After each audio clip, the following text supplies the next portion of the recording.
নমস্কার বাংলা, আপনাদের সাথে আমি রয়েছি খবর বাবু। বিভিন্ন রকমের খবর পেতে আর আমাকে সঙ্গে রাখতে চ্যানেলটিকে অবশ্যই সাবস্ক্রাইব করে রাখুন। আজকে আমি প্রথমে কথা বলবো সব থেকে বেশি চর্চিত টিভি রিয়েলিটি শো বিগ বস নিয়ে। বিগ বস, যার ঘরের মধ্যে বেশ কিছু মানুষজনকে ঢুকিয়ে দেওয়া হয়, তারপরে তাদের মধ্যে হয় বন্ধুত্ব, প্রেম আর অডেল ঝামেলা, যেটা হচ্ছে বিগ বসের মেন খোরাক। তো বিগ বস 13 পরে বিগ বস 18টা এখন অব্দি সব থেকে বেশি চর্চিত হয়েছে, যেখানে বিগ বস 18তে রজত দালাল, ভিভেন ডেসানা, অভিষেক শর্মা আর চাহাত পান্ডে এখন অব্দি সব থেকে বেশি কন্টেন্ট তারা দিয়ে এসেছে। এই কিছুদিন আগে ওয়াইল্ড কার্ডের এন্ট্রিতে 3জন মেয়ে এসেছে, যেখানে অদিতি, ইয়ামিনী আর ইডেন আছে, যেটা দেখার পরে পরিষ্কারভাবে বোঝা যাচ্ছে যে বিগ বসের চোখ কোন দিকে গেছে। তো ইনস্টাগ্রামে যারা মাই বডি মাই চয়েসের ভিডিও বানিয়ে থাকেন তাদের জন্য সুখবর যে পরবর্তী সময় হয়তো আপনাদের কাছেও কল আসতে পারে বিগ বসের কাছ থেকে, তাই হোপ ফর দ্য বেস্ট। এই 3জনের মধ্যে অদিতি, ইয়ামিনী আর ইডেনের মধ্যে অদিতি মিস্ত্রি এর মধ্যেই সে বাদ হয়ে গিয়েছে, কারণ সে হয়তো সঠিকভাবে কন্ট্রাক্টটা পড়ে আসেনি যে তাকে এখানে বিগ বসে গেম খেলার জন্য ডাকা হয়েছে। তার বদলে তাকে এখানে সুইমিং কস্টিউমে সুইমিং পুলে ইনস্টাগ্রাম রিল বানানোর জন্য ডাকা হয়নি। তো আপনি কি এই যে বিগ বস 18 এটাকে আপনি দেখছেন? আর যদি দেখে থাকেন তাহলে আপনার ফেভারিট কন্টেস্ট্যান্ট কে আছে সেটা আপনি অবশ্যই কমেন্টে লিখে জানাতে পারেন। এরপর আমি কথা বলবো বাংলাদেশকে নিয়ে। বাংলাদেশ এমন একটা দেশ যে জন্মলগ্ন থেকে বিভিন্ন কারণে সে চর্চার মধ্যে রয়েছে। বাংলাদেশ শুধুমাত্র ভাষার জন্য স্বতন্ত্র পাওয়া একমাত্র দেশ হচ্ছে বাংলাদেশ। বাংলাদেশ সবুজ শ্যামলা নদীমাতৃক দেশ হিসাবে হচ্ছে বাংলাদেশ নিজের পরিচয় সে রেখেছে। আবার সেখানকার বাসিন্দারা সেখানকার প্রধানমন্ত্রীকে তাড়িয়ে চেয়ার, টেবিল, মুরগি, এমনকি প্রধানমন্ত্রীর অন্তর্বাসটুকু লুটে নিয়ে আসা একমাত্র দেশ হচ্ছে বাংলাদেশ। বাংলাদেশ বেশ কিছু সময় ধরে, যথেষ্ট দিন ধরে বাংলাদেশ চর্চার মধ্যে রয়েছে। তার বড় কারণ হচ্ছে সেখানকার সংখ্যালঘু যারা আছে হিন্দুরা, তাদের উপরে অকথ্য অত্যাচার, তাদের ওকে মারা, মহিলাদের ধর্ষণ করা, তুলে নিয়ে যাওয়া, এরকম বিভিন্ন কাজ বাংলাদেশে যারা চলছে, যে কারণের জন্য বাংলাদেশে হিন্দুদের সংখ্যা যা ছিল তার থেকে পড়ে গিয়ে প্রচুর পরিমাণে কম পার্সেন্টে চলে এসেছে এখন বাংলাদেশে অবস্থিত হিন্দুদের সংখ্যা। এইসব ঘটনার মধ্যে দিয়ে চলতি দিনে বাংলাদেশের বাসিন্দাদের আর একটা জঘন্য নিন্দনীয় একটা কাজ যেটা করেছে, যেটা প্রচন্ড পরিমাণে নিন্দার থেকে আরো বড় কিছু যদি হয়ে থাকে সেই বিষয়, সেটা হচ্ছে ভারতবর্ষের যে পতাকা, জাতীয় পতাকা, সেটাকে তারা ইউনিভার্সিটি, পেট্রোল পাম্প এবং বিভিন্ন জায়গায় সেটাকে মাটির মধ্যে পেতে তার উপর থেকে তারা হাঁটাচলা করছে, তাকে সেটা পাড়াচ্ছে। কোনো দেশের জাতীয় পতাকাকে অসম্মান করা অর্থাৎ হচ্ছে সেই দেশকে অসম্মান করা, সেই দেশের মানুষজনকে অসম্মান করা। এটা বাংলাদেশ করছে। আর বাংলাদেশকে যে ভারত থেকে বিভক্ত হয়ে, অখণ্ড ভারত থেকে বিভক্ত হয়ে একটা সৃষ্টি হওয়া একটা দেশ, বাংলাদেশ প্রথম থেকেই তার জন্মলগ্ন থেকেই ভারতের উপর সে নির্ভরশীল ছিল এবং এখনো পর্যন্ত আছে সে। আর ভারতবর্ষ তার নিজের স্বভাব এবং চরিত্র অনুযায়ী, উদার মানসিকতা অনুযায়ী বাংলাদেশকে তার জন্ম থেকে শুরু করে এখনো অবধি সে বিভিন্ন রকমভাবে সাহায্য করে এসছে, আর আশা করা যায় হয়তো ভবিষ্যতেও সে সাহায্য করবে। এই অর্থে পরিষ্কারভাবে বলা যায় যে বাংলাদেশের বাসিন্দা যারা বাংলাদেশিরা আছে তারা এবং পাকিস্তানের কাসাবের মধ্যে কোনো পার্থক্য নেই।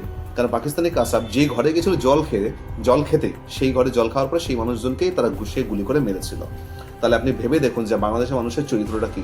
যারা বলছে, তারা চিল্লাচ্ছে সোশ্যাল মিডিয়াতে এসে, তারা ক্যামেরার সামনে এসে চিল্লাচ্ছে, তারা অনেক কথাবার্তা বলছে যে বাংলাদেশ ভারতকে বয়কট করবে, ভারতীয় পণ্যকে বয়কট করবে, সমস্ত কিছু করবে, এত চিৎকার চেঁচামেচি, এত কিছু। এদিকে একটা সামান্য, খুবই একটা ছোট্ট যদি তাদের শরীরের মধ্যে রোগ বাসা বাঁধে বা রোগ দেখা দেয়, তারা ছুটে চলে আসছে, তারা এখানে, তারা ভারতবর্ষে চলে আসে, তারা পশ্চিমবঙ্গে এসে অথবা বেঙ্গালুরু থেকে বিভিন্ন জায়গায় সেখানে চলে আসছে কি জন্য? চিকিৎসা করানোর জন্য। তা আপনি এই যে সম্পূর্ণ বিষয়টা, এই বিষয়টাকে বাংলাদেশিদের আপনি কীরকমভাবে দেখছেন একজন ভারতীয় হয়ে? আপনার সেই বিষয়টা, আপনার সেই মূল্যবান মন্তব্যটুকু অবশ্যই কমেন্টে আপনি জানিয়ে যাবেন। এর পরবর্তী বিষয়ে যাচ্ছি, যেখানে হচ্ছে নকল বর্তমানে চারিদিকে এতটা বেশি পরিমাণে ছড়াছড়ি হয়ে গেছে যে আসল আর নকলের মধ্যে ভেদাভেদ করা বা পার্থক্য করা হয়ে গেছে খুব বড় ভীষণ পরিমাণে দায়। আমরা সাধারণত কোনো মানুষকে চিনে থাকি তার নাম এবং পদবি দিয়ে, কিন্তু সেটাই যদি হয় ভুয়ো, তাহলে কলকাতার মায়াপুর স্ট্রিটের একটি ঘটনা, যেখানে একটি হোটেল থেকে পুলিশ গ্রেপ্তার করেছে একজন বাংলাদেশ অনুপ্রবেশকারীকে। সেই অনুপ্রবেশকারী যুবকের নথিপত্র অনুযায়ী নাম হচ্ছে রবি শর্মা, কিন্তু পুলিশ যখন এই বিষয়ের গভীরে আরো পৌঁছায় তখন সে জানতে পারে সেই যুবকের আসল নাম হচ্ছে শফিক সর্দার এবং সে বাংলাদেশের মাদিরাপুরের বাসিন্দা এবং সে সক্রিয়ভাবে বিএনপির সাথে যুক্ত রয়েছে। তখন যে সে কলকাতায় যেই হোটেলে কাজ করতো, সেই হোটেলে কাজ করাকালীন সেই বিএনপির সাথে যোগাযোগ সে রাখছিল। ইভেন বাংলাদেশ থেকে যারা এখানে আসতো তাদের থাকা, খাওয়া দাওয়া আরো অন্য যে আনুষঙ্গিক ব্যবস্থা সম্পূর্ণ কিছু করতো এই শফিক সর্দার। তাহলে ভেবে দেখুন যে বাংলাদেশের শহীদুল এখানে এসে সে সঞ্জয় হয়ে যাচ্ছে, আর এর পেছনে কারা রয়েছে? আপনার আমার এলাকার নেতা মন্ত্রী বা তাদের যে সাকরেত রয়েছে তারা রয়েছে। মানে এখানে থাকতে গেলে যে ভ্যালিড ডকুমেন্টসগুলো যেগুলো প্রয়োজন হয়, Aadhaar card, voter card, ration card, সেটা কিছু টাকার বিনিময়ে তারা সেটা বাংলাদেশিরা পেয়ে যাচ্ছে এখানকার মানুষের তরফ থেকে, এখানকার নেতা মন্ত্রীদের তরফ থেকে, দাদাদের তরফ থেকে তারা পেয়ে যাচ্ছে এই জিনিসগুলো। আমরা কথায় বলে থাকি বিভিন্ন সময় যে ঘরশত্রু বিভীষণ, কিন্তু ভেবে দেখেছিলেন যে বিভীষণ সে কিন্তু সঠিক ধর্মের পথটা বেছে নিয়েছিল। বিভীষণ জানতো যে রাবণ কি এবং রাম কি, তাদের দুজনের কাজ এবং তাদের দুজনের লক্ষ্যটা সে জানতো। তার জন্য সে সঠিক ধর্মের পথ বেছে নিয়ে রামের সাথে গিয়ে যোগ দিয়েছিল। কিন্তু আমাদের আশপাশে যারা বিভীষণ আছে, যারা আমাদের সমাজে যারা বিভীষণ আছে, তারা কি করছে একটু ভেবে দেখেছেন? তারা কিঞ্চিত কিছু টাকার বিনিময়ে বাংলাদেশ থেকে বিভিন্ন মানুষজনকে ঢোকাচ্ছে। তারা জানেই না যে তারা কি লক্ষ্য নিয়ে, কি কারণে তারা এখানে আসছে, কি জন্য এখানে তারা থাকছে। তা এই যে আপনার আশপাশে যে বিভিন্ন রকম যে ঘটনাগুলো ঘটছে আপনার আমার আশপাশে, তাই সম্পূর্ণ বিষয়টা হচ্ছে যে বাইরের কোনো মানুষজনকে, কোনো কাউকে বিশ্বাস করার আগে, কোনো নথিপত্র দেখে, তার নাম দেখে, তার পদবি দেখে বিশ্বাস করার আগে, ভরসা করার আগে দুবার নয় 20 বার ভাবুন। এতে আপনার আর আপনার পরিবারের সুরক্ষা এর পাশেই রয়েছে। কিন্তু এরপর আমি কথা বলবো বাংলা ইউটিউব জগৎ নিয়ে, যেখানে কন্ট্রোভার্সিটা হচ্ছে নুনের মতো, মানে এটা ছাড়া চলেই না। কিছুদিন আগে তিথি তুষার নামে একটা চ্যানেলের সাথে আয়রনিক অংশুর একটা বড় কন্ট্রোভার্সি হয়েছিল, যেখানে তিথি তুষার আয়রনিক অংশ চ্যানেলে স্ট্রাইক মারে এবং তাকে পুলিশ কেস করার পর্যন্ত ধমকি দেয়। বিষয়টার সূত্রপাত এখানে, যখন আয়রনিক অংশ তিথি তুষারকে নিয়ে একটা রোস্ট ভিডিও বানায়। এবার বেশ কিছু ভিডিও দেখার পর আমি এটুকু বুঝতে পারলাম যে তিথি আর তুষারের ব্যাপারটা হচ্ছে উল্টো। সাধারণত বেশিরভাগ মানুষের মধ্যে কি হয়, বয়সের সাথে সাথে, বয়স বাড়ার সাথে সাথে ন্যাকামি, ঢং, এইসব বিষয়গুলো কমে, কিন্তু তিথি আর তুষারের সেটা বেড়েছে। ন্যাকামি আর অশ্লীলতা হচ্ছে ব্লগের নামে, কন্টেন্ট হচ্ছে তিথি আর তুষারের। সেই বিষয়টা নিয়ে কথা বলার জন্য তাকে সাইট দিয়েছে। এখনও তার কিছুটা অংশ চলছে, এখনও ইউটিউব জগতে বা ফেসবুকে তাদের মধ্যে এই বিষয়গুলো চলছে, তিথি আর তুষার, সাথে হচ্ছে আয়রনিক অংশ। কিন্তু তার মধ্যেই আর একটা বড় কন্ট্রোভার্সি শুরু হয়ে গেছে, যেখানে বস্তির ছেলে পচা সাথে বিষাক্ত ছেলে।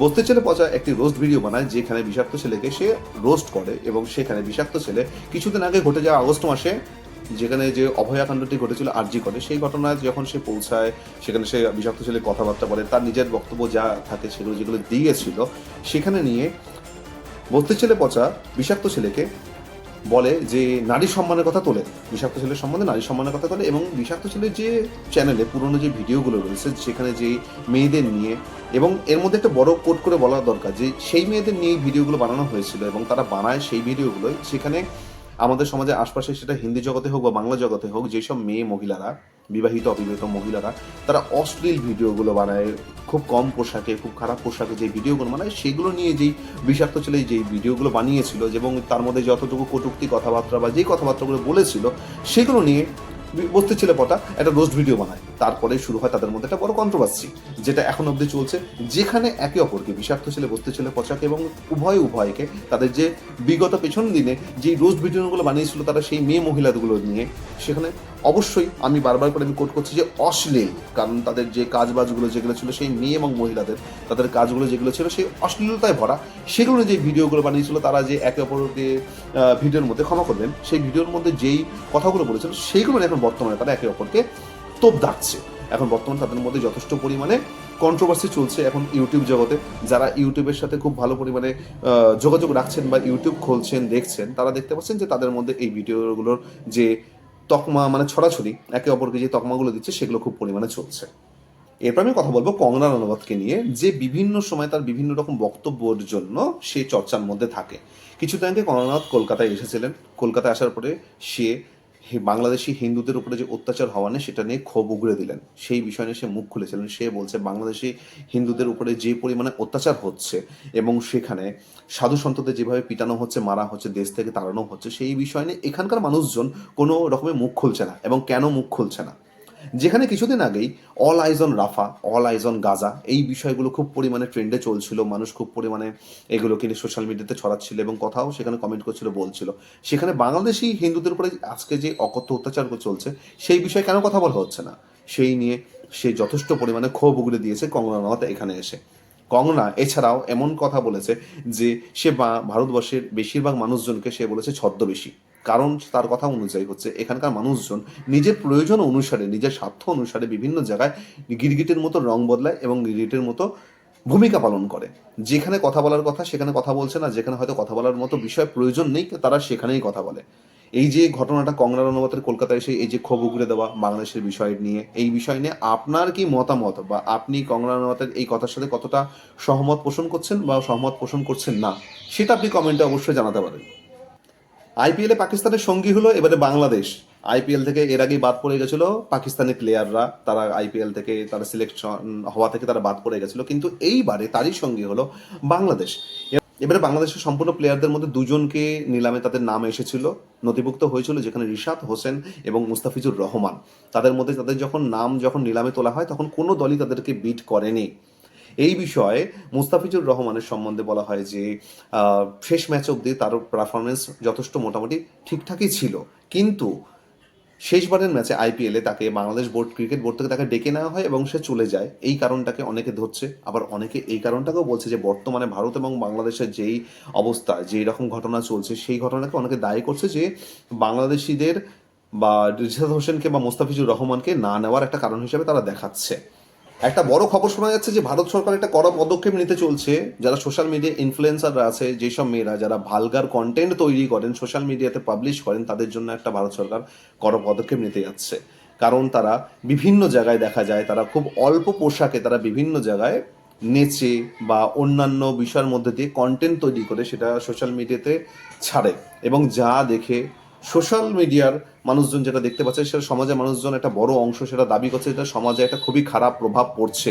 এই বিষয়ে ভারত সরকার চিন্তা ভাবনা করেছে যে একটি কড়া পদক্ষেপ নেবে তাদের উপরে যারা এরকমভাবে ভালগার কন্টেন্ট তৈরি করছেন এবং সেটা সমাজের মধ্যে ছড়িয়ে দিচ্ছেন। ফেসবুক রিলসের জন্য প্ল্যাটফর্ম, অনুষ্ঠান বাড়ি, এমনকি শ্রাদ্ধ বাড়িতেও লোককে নাচতে, ভিডিও বানাতে, রিল বানাতে এর আগে দেখা গিয়েছে।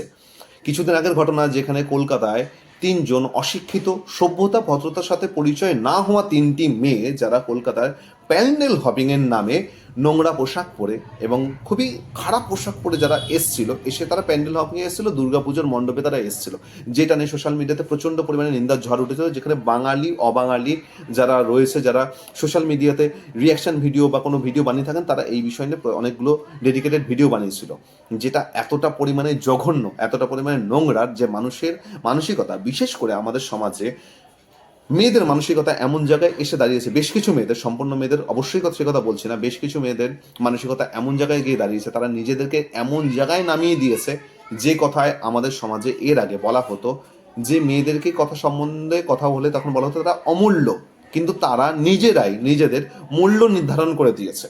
তারা নিজেরাই নিজেদের মূল্য নির্ধারণ করে দিয়ে তারা দেখিয়ে দিচ্ছে তাদের তাদের জায়গাটা কোন জায়গায়, তারা নিজেদেরকে কি জায়গায় সমাজের কাছে নিজেদেরকে কিভাবে পরিবেশনা করছে, তারা সেই জায়গাটা তারা নিজেরাই সমাজের চোখে তারা আঙ্গুল দিয়ে দেখিয়ে দিয়েছে। তো দর্শক বন্ধুগণ, আজকের মতো খবর বাবু আপনাদের সাথে এই অবধি। দেখা হবে আপনাদের সাথে আবার অন্য ভিডিওর মধ্যে দিয়ে। ততক্ষণের জন্য নিজে সুস্থ থাকবেন, ভালো থাকবেন এবং অপরকে সাহায্য করবেন। নমস্কার।